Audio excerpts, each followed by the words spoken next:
All right, back here on the Rich Eisen Show with none other than our friend, the big swagoo, Marcus Spears of ESPN. Good to see you, Marcus. Sir. How are you, sir? Rich, what's up, brother? What's going on, man? Good to see you. Good to see you, too. That LSU thing behind you, is that magnetic? That thing is hypnotic over your left shoulder right there. Look like it's floating. Actually, when I was with SEC Network, man, this guy had a company, and I saw that thing and was like, I have to have it. So it's been with me for a long time. Okay. So it actually is a good product. It works. Or is that just trying to intimidate me to ask the right questions of you? Because or is that just a Brian Kelly thing? It's not all LSU people? Just want to make sure. It could be. Sometimes we get a little testy. Okay. Rich. I just want to make sure that I ask the right question. I don't want to be yelled at. You know what I mean? If the gumbo and the jambalaya is not good, we get mad. Bro. I get that from my children enough. You know what I mean? Yeah. All right. No let's jump into it. What do you think is happening in the Dolphins locker room right now, Marcus Spears? You know, Rich, it's funny, man. It's probably hard to dissolve as a football team because they actually played well up until the end of the game. You go on the road against Buffalo, you're in position to have a chance to tie the game up and presumably try to win the game. And obviously, Tua throws the big interception late, and obviously Josh comes out and seals it. But, you know, last week, obviously it was so much talk about those guys having a players-only meeting and having these conversations. But ultimately, this thing is about wins. And I know people say no moral victories, but they showed up in Buffalo against a divisional opponent and played well for 3 3/4 of a quarter.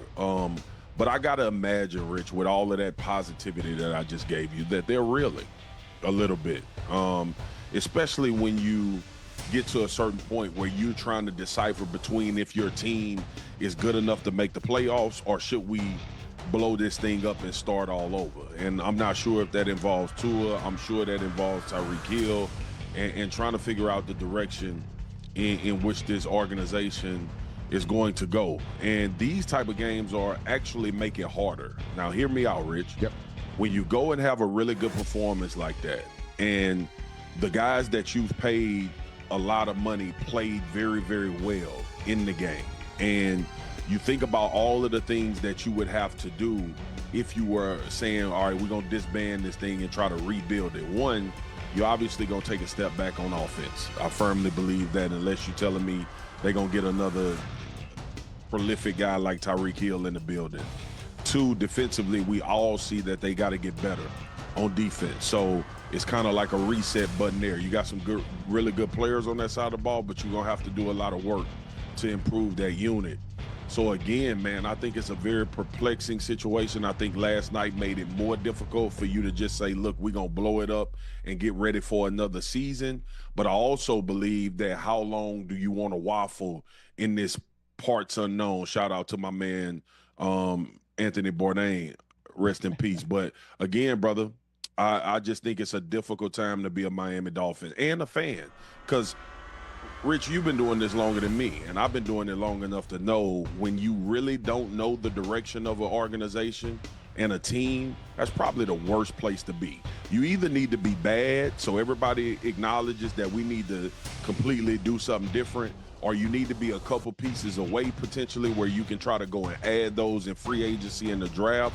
But to kind of be waffling in the middle with some really good players on offense and defense, you got rid of some really good players on defense as well, and kind of you in that gray area, and that's the worst place to be to me as a team in the NFL. Well, again, you know, I was talking about at the top of the show here, Marcus, is that two of Mike McDaniel's captains, for the lack of a better phrase, let him down. Where you know, Zach Sealer puts Josh Allen back on the field with a roughing the punter penalty. Yep. It's a de facto turnover. I mean, that doesn't show up in the turnover column, but it was a turnover. Absolutely. And then Tua, I mean, Mike McDaniel said in his own way, you know, he made the wrong throw. Should have been the flat.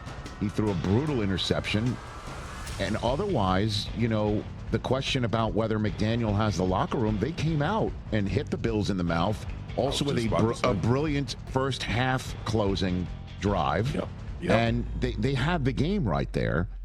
So I don't know what you do if you got to stay the course if you're the Dolphins right now, and I understand that is an issue. Yep. If you do need to rebuild, you want to hit that button. But the last thing you want to do also is fire a coach, fire a GM, and then start from scratch. No ownership wants to go through. They don't want to do it. A search and all of that sort of business, and also admitting that they were wrong. No one wants to do all of that.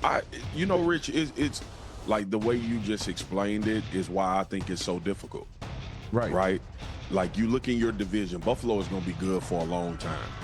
And it looks like New England is starting to kind of show them signs of trying to get back right. We know when they hire Vrabel, this team is not going to take long to get really, really good.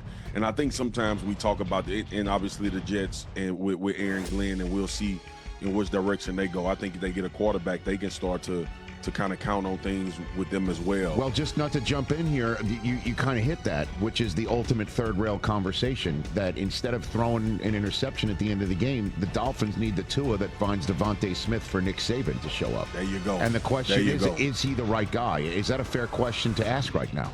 It is a very fair question. And Rich, it's so it's so sensitive on Tua because we've seen him go through all of the concussions. And we've seen him miss time with some catastrophic things. And also, we see those times of brilliance. Like last night, there were times when Tua looked, when he gets in that rhythm and he's just in a free flow and pushing the ball downfield. He made some plays with his legs last night. I was actually more impressed with him evading the rush and being able to push the ball down the field at times in that game as well. So there are things about Tua that is always going to be tantalizing and enticing, but obviously, like, I don't know it right in front of me, but I think he's at like 4 interceptions on the season already, and we through week 3, which is not a good sign for what you're trying to do, and especially in offense. And think about how far we're away from this, Rich. This team put up 70 points in Denver at the beginning of the season. Was that last year or 2 years ago? It was McDaniel's first year. They came out of the box really, coming back on the Ravens and doing stuff like that, Absolutely. So you thought the trajectory, especially offensively, and the way that Tua played and the way that they paid him, that this was going to be a constant with this football team. And the outing hasn't been bad the last 2 weeks. And obviously the crushing interception. But ultimately, man, it's like, I don't think you can get rid of the quarterback. I think he plays well enough for you to still feel like you can get something going. And then, too, like this part of it, Rich, and what they were doing successfully, and I got to get to it at the line of scrimmage, Miami doesn't run the ball well anymore. And I think people forgot how good they were on the ground when they had Mostert and they drafted the HN. Remember, we talked about all of the speed and the track runners. That's when that offense was absolutely phenomenal. And they had some runs last night that was really good, physical runs. But it feels